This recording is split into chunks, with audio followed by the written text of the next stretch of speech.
அனைவருக்கும் வணக்கம். சனி வக்ர நிவர்த்தி பலன்கள் 2025. இந்த சனி பகவான் நவம்பர் 27ஆம் தேதி வக்ர நிவர்த்தியாக இருக்காரு. இந்த சனி வக்ர நிவர்த்தி பலன்கள் நம்மளுடைய ராசி மற்றும் நம்முடைய நட்சத்திரங்களுக்கு எப்படி இருக்கு அப்படிங்கறத இப்ப நம்ம டீடைலா கிளியரா பார்க்கலாம். வீடியோவை ஸ்டார்ட் பண்றதுக்கு முன்னாடி நீங்க நம்ம சேனலை சப்ஸ்கிரைப் பண்ணாம இருந்தீங்கன்னா மறக்காம சப்ஸ்கிரைப் பண்ணிக்கோங்க. அப்படியே பக்கத்துல இருக்க பெல் சிம்பலை கிளிக் பண்ணிக்கோங்க. அப்பதான் நாங்க போற இது போல யூஸ்ஃபுல்லான வீடியோக்கள் உங்களுக்கு உடனுக்குடனே நோட்டிபிகேஷனாக கிடைக்கும்.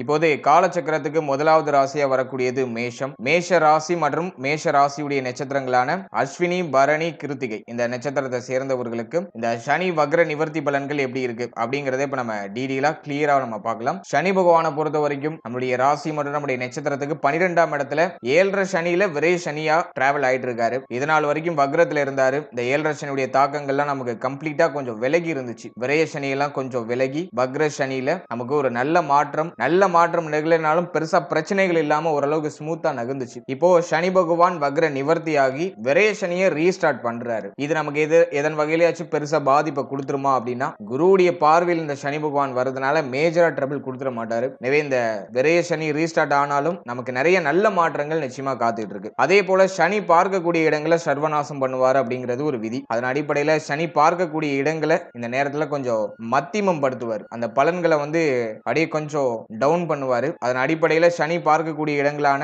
நம்முடைய ராசிக்கு 2ஆம் இடம், மேலும் நம்முடைய ராசிக்கு 6ஆம் இடம், அதே போல நம்முடைய ராசிக்கு 9ஆம் இடம் இந்த இடங்களை பார்த்து இந்த ஸ்தானங்களை கொஞ்சம் வீக் பண்ணுவாரு. அதுல கொஞ்சம் நெகட்டிவான இன்ஃப்ளூயன்ஸ் இருக்கும். அதை நான் உங்களுக்கு எக்ஸ்பிளைன் பண்றேன். ஃபர்ஸ்ட் இந்த சனி வக்ர நிவர்த்தியில எதெல்லாம் பாசிட்டிவா இருக்கு அப்படின்னு நம்ம பார்க்கலாம். 12ஆம் இடத்துல சனி பகவான் டிராவல் பண்றதை 7.5 சனின்னு சொல்றோம். 7.5 சனியில விரைய சனி அப்படின்னு நம்ம சொல்லுவோம். இது முதல் சுற்றுல இருக்கிறவங்களுக்கு கொஞ்சம் பாதிப்பு அதிகமா கொடுக்கும். அதிகமான மன உளைச்சல், மன வருத்தம், அதிகமான விரைய செலவு, எதிர்காலம் பற்றிய சிந்தனை, கவலை, குழப்பம் இதை கடுமையா கொடுக்கும். இதுவே நீங்க 2ஆம் சுற்றுல இருக்கீங்கன்னா ஹெல்த் ரீதியா கொஞ்சம் ட்ரபிள கொடுத்திருக்கும். உடல் ரீதியா சில பாதிப்பு. 7.5 சனியில விரை சனி ஸ்டார்ட் ஆன காலத்திலேயே நிறைய பேருக்கு இது நடந்திருக்கும். ஹெல்த் ரீதியா ஏதாச்சும் ட்ரபிள், பிள்ளைகளுடைய எதிர்காலம் பற்றிய ஒரு கவலை உணர்வு அதை கொடுத்திருப்பாரு. அதே மாதிரி பார்த்தோன்னா இந்த 2ஆம் சுற்றுல இருக்கிறவங்களுக்கு சில குழப்பத்தோட சில வருத்தத்தோட வளர்ச்சியும் சேர்த்து கொடுத்துருவாரு. லைஃப்ல செட்டில் ஆகுறது, புதுசா ஏதாச்சும் பெரிய மாற்றம் பண்றது, பிள்ளைகளுக்கு ஏதாச்சும் சுப மாற்றம் பண்றது, இப்படி ஹை ரிஸ்க் எடுக்க வைப்பாரு. அது நம்ம ஒரு பாசிட்டிவா எடுத்துக்கலாம். இதுவே 3ஆம் சுற்றுல இருக்கிறவங்களுக்கு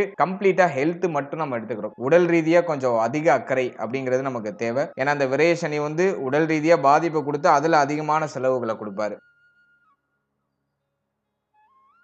இப்போ இந்த விரைய சனி அதாவது இப்ப வக்ர நிவர்த்திக்கு பிறகு நவம்பர் 27க்கு பிறகு இது பாதிப்பை கொடுக்க போதா அப்படின்னா அது கிடையாது. ஏன்னா குரு பார்வையில இந்த சனி பகவான் வந்துடுறாரு. விரைய செலவுகள் அதிகரிக்கும். ஆனா அது சுப விரயமா இருக்கும். நல்ல ஒரு மாற்றத்திற்கான விரயமா இருக்கும். நிறைய மங்களகரமான செலவுகளை அதிகமா செய்வீங்க. மேலும் இந்த நேரத்துல அதிகமான பயணம் அப்படிங்கிறது இருக்கும். ஆனா அந்த பயணத்தால ஆதாயமும் இருக்கும். வெளியிடங்களுக்கு அதிகமா டிராவல் பண்ணுவீங்க. தொழில் ரீதியாகவோ உத்தியோக ரீதியாகவோ அதிகமான பயணத்தை மேற்கொள்ளக்கூடிய ஒரு காலகட்டமாக இருக்கும். ஆனா அதுல ஆதாயம் உண்டு, சுப மாற்றம் நிச்சயமா உண்டு. நிறைய பேருக்கு இப்போ இருக்கிற இடத்துல இருந்து வேற இடத்துக்கு ஒரு இடமாற்றத்தை கண்டிப்பா கொடுக்கும். இது வக்ர நிவர்த்திக்கு பிறகு மோஸ்ட் ஆஃப் த பீப்புளுக்கு நடக்க வாய்ப்பு இருக்கு. அடுத்து இந்த சனி பகவான் பார்த்தோம்னா உத்தியோகத்துல இருந்த சுமையான அமைப்பை குறைப்பாரு. உத்தியோகத்துல இடமாற்றத்தை கொடுப்பாரு. வெளிநாடு சார்ந்த முயற்சிகள் ஏதாச்சும் இருக்குன்னா அதை இப்ப மேற்கொண்டீங்கன்னா அது கிளிக் ஆயிடும். வெளிநாடு போறதுக்கான வாய்ப்புகளை கொடுப்பாரு. அதே போல தொழில் உத்தியோகத்துல இருந்த சிரம அமைப்புகளை குறைப்பாரு. மேலும் இந்த நேரத்துல தொழில இன்வெஸ்ட் பண்றதுக்கு ஃபேவரான நேரமா அப்படின்னா அது கிடையாது. ஏன்னா 10ஆம் அதிபதி 12ல இருக்காரு. தொழில் மாற்றம் அப்படிங்கிறது அடிக்கடி நிகழ்ந்துகிட்டே இருக்கும். ஒரு விஷயத்துல நிலையா இருக்க முடியாது.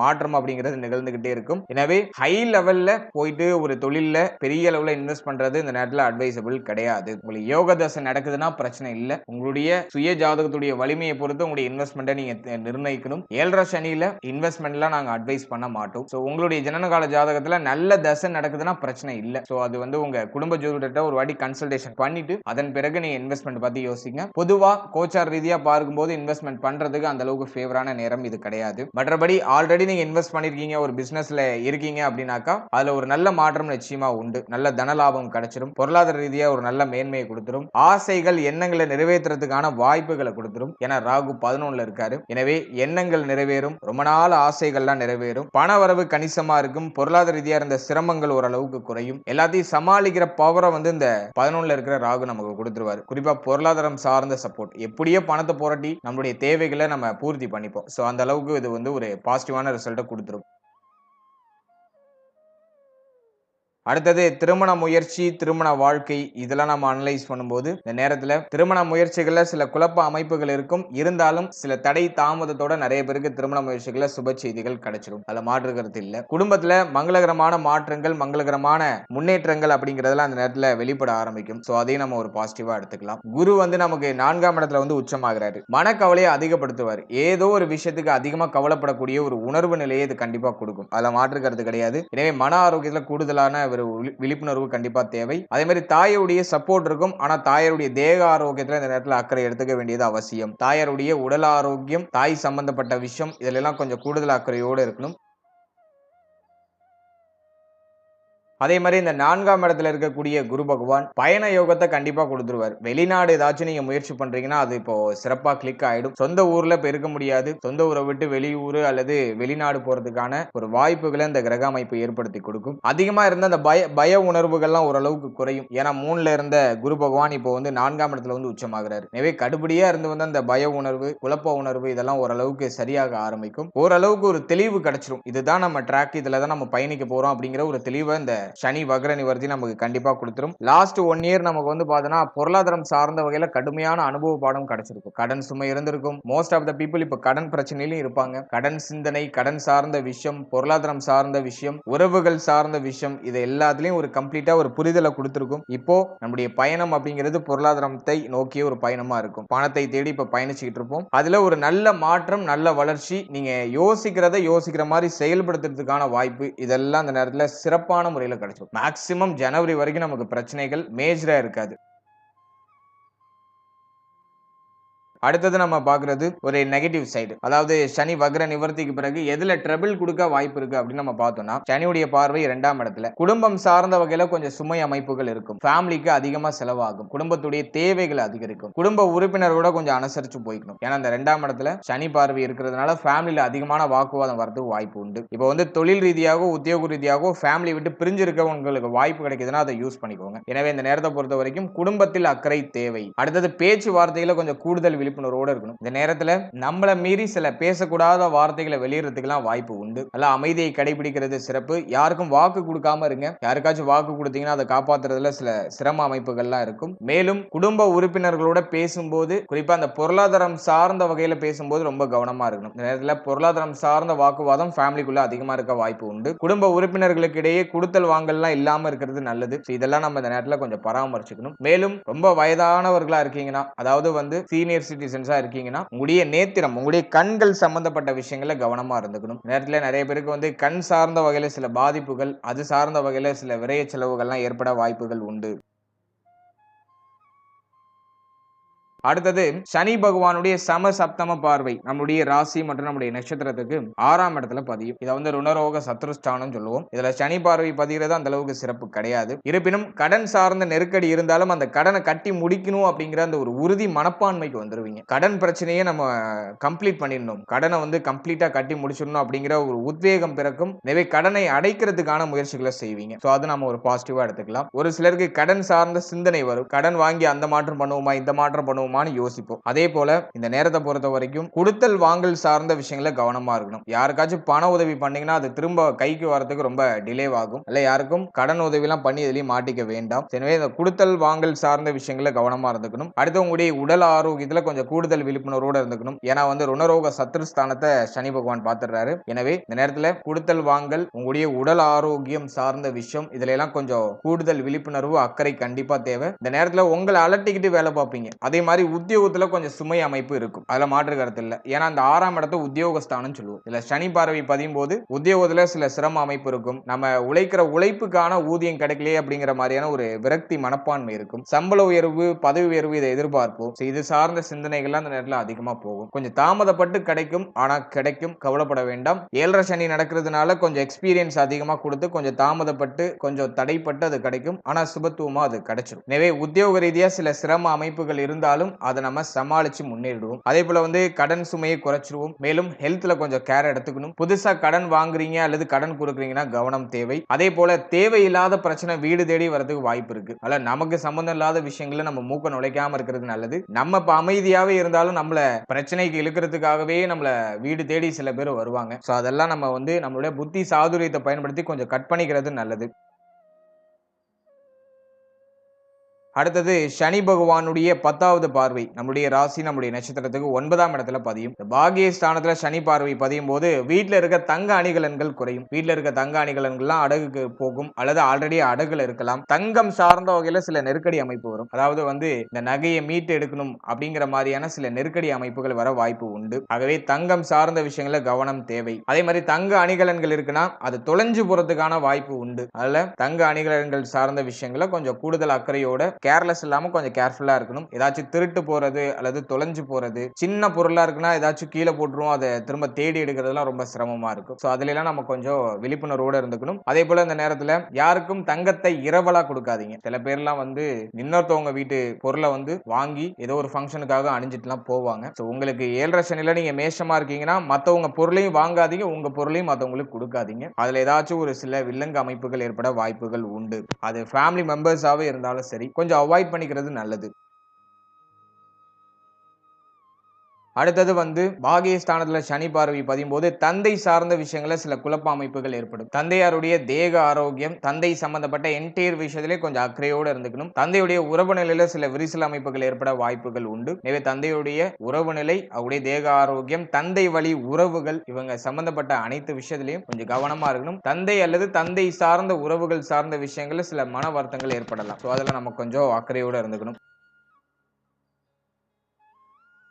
அடுத்தது திருமண முயற்சி, திருமண வாழ்க்கை, இதெல்லாம் நம்ம அனலைஸ் பண்ணும்போது 7ஆம் இடத்துல எந்த பாவகிரகத்துடைய ஆதிக்கமும் இல்லை. அல்ல திருமண முயற்சிகள்லாம் சுப செய்திகள் உண்டு. திருமணம் சார்ந்த பேச்சுவார்த்தைகள்லாம் செய்யலாம். சில குழப்ப அமைப்புகளோட திருமணம் சார்ந்த வகையில சுப செய்திகள்லாம் கிடைச்சிடும். திருமண வாழ்க்கையை பொறுத்த வரைக்கும் வாழ்க்கை துணையுடைய ஆதரவுலாம் உண்டு. வாழ்க்கை துணைக்கு உடல் ரீதியா சின்ன சின்ன டிஸ்டர்பன்ஸ் இருக்கும். இருந்தாலும் அது பெரிய அளவுல பாதிப்பை கொடுத்துறாது. அதே மாதிரி வாழ்க்கை துணையை விட்டு பிரிந்து இருக்கிறதுக்கு முயற்சி பண்றது நல்லது. ஏன்னா குடும்பஸ்தானத்துல சனி பார்வை இருக்கிறதுனால வாழ்க்கை துணையோடு இருந்தோம்னா ஏதாச்சும் வருத்தமோ அல்லது அவர்களோட ஏதாச்சும் வாக்குவாதமோ ஏற்படலாம். எனவே தொழில் ரீதியாக உத்தியோக ரீதியாக அவங்களை விட்டு பிரிஞ்சு இருக்கிறதுக்கு முயற்சி பண்றது நல்லது. மற்றபடி வாழ்க்கை துணை சார்ந்த வகையில எதுவும் பெரிய அளவுல தடுமாற்றங்கள்லாம் இல்லை. அடுத்த குழந்தை பாகியம், பிள்ளைகள் சார்ந்த விஷயங்களை பொறுத்த வரைக்கும் 5ஆம் இடத்துல கேது. எனவே புத்திர பாகியத்துல சில தாமத அமைப்புகள் இருக்கும். குழந்தை பாகியம் சார்ந்த வகையில சில தடை தாமத அமைப்புகள் இருக்கும். இருந்தாலும் தடை தாமதத்தோட ஒரு சில மருத்துவ செலவுகளுக்கு பிறகு சுப செய்திகள் கிடைக்கும். அதே மாதிரி இந்த பிரெக்னன்சியா இருக்கிறவங்களா கொஞ்சம் கவனமா இருக்கணும். பிரெக்னன்சி முயற்சி பண்றவங்களா இருந்தாலும் சரி, பிரெக்னன்சியா இருக்கிறவங்களா இருந்தாலும் சரி, இந்த நேரத்துல அதிகமான அலைச்சலை குறைச்சுக்கோங்க. வண்டி வாகனத்துல அதிக தூரம் டிராவல் பண்றதெல்லாம் குறைச்சுக்கோங்க. அதே மாதிரி வந்து இந்த பிரெக்னன்சியா இருக்கிறவங்க இந்த மாடிப்படி ஏறுறது இறங்குறது இது சம்பந்தமான விஷயங்களை கொஞ்சம் அக்கறையோட இருந்துக்கணும், கவனத்தோட இருந்துக்கணும். இரத்த சோகை அப்படிங்கிற பிரச்சனை வரலாம். ஏன்னா 5ஆம் இடத்துல கேது இருக்காரு, பிளஸ் வந்து சனி 12ஆம் இடத்துல இருக்காரு. எனவே இரத்த சோகை அப்படிங்கிற பிரச்சனை வரதுக்கு வாய்ப்பு இருக்கு. எனவே நல்ல ஆரோக்கியமான உணவுகள் எடுத்துக்கோங்க. ஹை கேலரிஸ், அதே மாதிரி வந்து நல்ல ஃப்ரூட்ஸ், வெஜிடபிள்ஸ் இதெல்லாம் அதிகமா எடுத்துக்கோங்க. இது உங்களோட உடல் ஆரோக்கியத்தை இன்னும் நல்லா மேன்மைப்படுத்தும். அடுத்தது வந்து இந்த நேரத்துல உடல் ஆரோக்கியத்துல எதுல நம்ம கொஞ்சம் அக்கறை எடுத்துக்கணும். பொதுவா வந்து மேஷ ராசியுடைய நட்சத்திரங்கள் எல்லாரும் உடைய நேத்திரம், உடைய கண் சம்பந்தமான விஷயங்கள கவனமா இருந்துக்கணும். உடைய முகம் சார்ந்த விஷயங்கள கவனமா இருக்கணும். முகத்துல ஏதாச்சும் அன்வான்டா பரு வருது அல்லது இந்த முகத்துடைய லட்சணத்தை கெடுக்கிற மாதிரி ஏதாச்சும் முகத்துல ஏதாச்சும் பிரச்சனைகள் வருது, அதுக்கான வாய்ப்புகள் உண்டு. எனவே முகம் சம்பந்தப்பட்ட விஷயம், உடைய நேத்திரம் கண் சம்பந்தப்பட்ட விஷயம், அதே மாதிரி வயிறு சம்பந்தப்பட்ட விஷயம். ஏன்னா 6ஆம் இடம் பாதிக்கப்பட்டிருக்கு. இந்த செரிமான கோளாறு, அதே போல வந்து இந்த கேஸ் ட்ரபிள் அப்படின்னு சொல்லக்கூடிய வாயு பிரச்சனை, வயிறு சார்ந்த வகையில் ஏதாச்சும் உபாதைகள் வருது அல்லது வயிற்றுல அல்சர் வருது, வயிற்று புண்ணுன்னு சொல்லுவாது, அந்த பிரச்சனை வருது, இதெல்லாம் இது வந்து வழிவகைகளை செய்யும். எனவே வயிறு சம்பந்தப்பட்ட விஷயம், மேலும் இடுப்பு பகுதி, முதுகு பகுதி, இதுல ஏதாச்சும் பெயின் வரலாம். இடுப்பு, முதுகு இதுல ஏதாச்சும் வலிகள் ஏற்படுறதுக்கு வாய்ப்புகள் உண்டு. எனவே இடுப்பு பகுதி, முதுகு பகுதிகளில் கவனமா இருக்கணும். அதன் பிறகு நம்ம பார்க்கும்போது தொடை பகுதி, நம்முடைய காலுடைய தொடை பகுதியில கொஞ்சம் அக்கறை எடுத்துக்கணும். இதெல்லாம் நம்ம கொஞ்சம் மெயினா பார்த்துக்க வேண்டிய விஷயமா இருக்கு. மேலும் ராகு 11ஆம் இடத்துல இருக்கிறதுனால கணுக்கால் சம்பந்தப்பட்ட விஷயத்திலையும், 5ஆம் இடத்துல கேது இருக்கிறதுனால இருதயம், மார்பு பகுதி சம்பந்தப்பட்ட விஷயங்கள்ல கவனம் தேவை. இருதய கோளாறு அந்த பிரச்சனை இருக்கிறவங்க கொஞ்சம் கூடுதல் கவனமா இருக்கணும். மேலும் 12ஆம் இடத்துல இருக்கக்கூடிய சனி பகவான் தூக்கத்தை கெடுப்பாரு. அயன சயன போஜன ஸ்தானம் சொல்லுவோம் இந்த 12ஆம் இடத்தை. இதுல சனி பகவான் இருக்கும்போது இப்ப நான் சொன்ன விஷயங்கள் எல்லாம் கெடுப்பாரு. தூக்கம் கெடும், நம்ம சாப்பிடுற உணவு முறைகள் மாறுபடும், வெளியிடங்கள் அதிகமா சாப்பிட வேண்டிய சூழ்நிலை வரும், டயத்துக்கு சாப்பிட முடியாது, டயத்துக்கு தூங்க முடியாது. அதே போல வந்து தாம்பத்திய சுகம் கெடும். ஏதோ ஒரு காரணத்துல தாம்பத்தியம் சார்ந்த விஷயங்கள சில குழப்ப அமைப்புகள் ஏற்படலாம். எனவே டயத்துக்கு சாப்பிடுங்க, டயத்துக்கு தூங்க, உங்களை கொஞ்சம் ஹெல்த்தியா பாத்துக்கோங்க. சின்ன சின்ன உடற்பயிற்சி, சின்ன சின்ன நடைப்பயிற்சி, அதே போல போல மெடிடேஷன் அதிகமா பண்றது, இதெல்லாம் உங்களுக்கு சிறப்பான ஒரு பலன்களை பெற்றுக் கொடுக்கும்.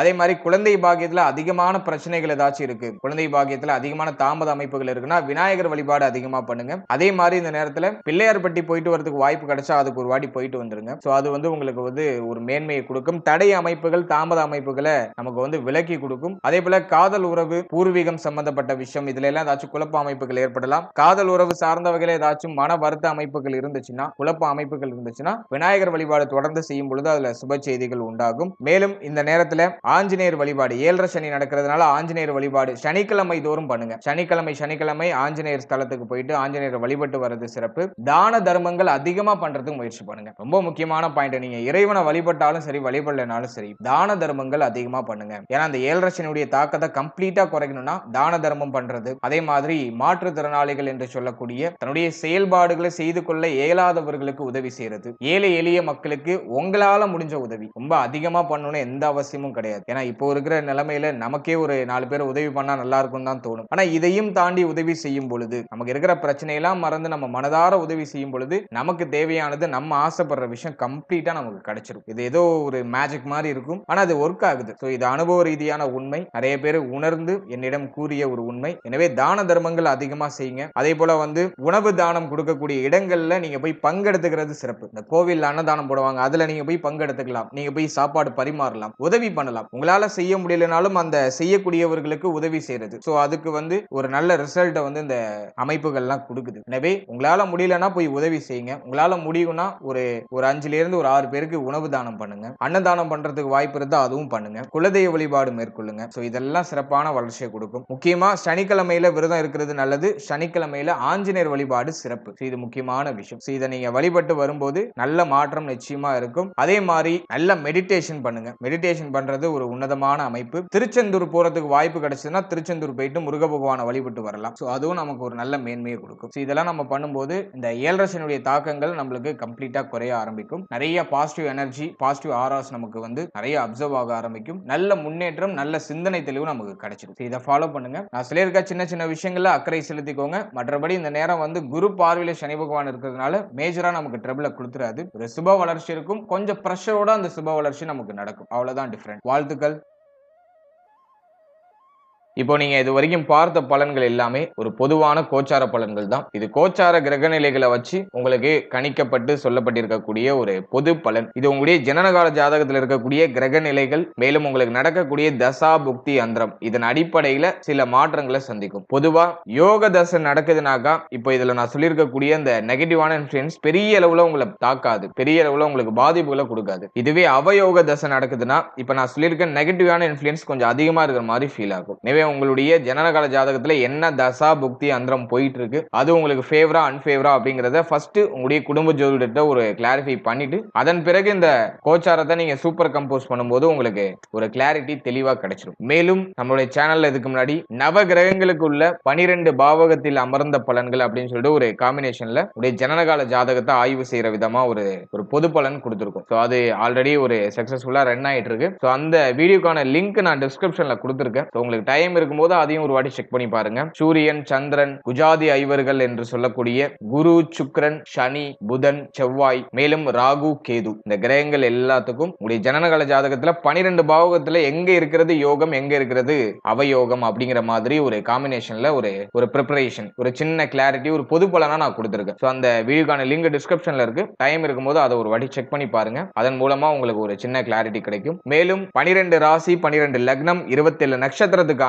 வாழ்க்கை பலன் அப்படிங்கிற மாதிரியான ஒரு செக்மெண்ட்ல ஒரு பொது பலன் உங்களுக்கு ரிலீஸ் பண்ணிருக்கோம். அதுவும் ஆல்ரெடி நல்லா சக்சஸ்ஃபுல்லா ரன் ஆயிட்டு இருக்கு. அந்த பலன்களை நீங்க பார்க்கும்போது உங்களை பற்றிய, உங்களுடைய வாழ்க்கை பற்றிய ஒரு சின்ன புரிதல் உங்களுக்கு கிடைக்கும். அந்த வீடியோக்கான லிங்க் டிஸ்கிரிப்ஷன்ல இருக்கு. சோ டைம் இருக்கும்போது அதையும் ஒரு வாட்டி செக் பண்ணி பாருங்க. And finally very limited time. So be cool, stay happy, stay healthy and enjoy. வாழ்த்துக்கள். நன்றி.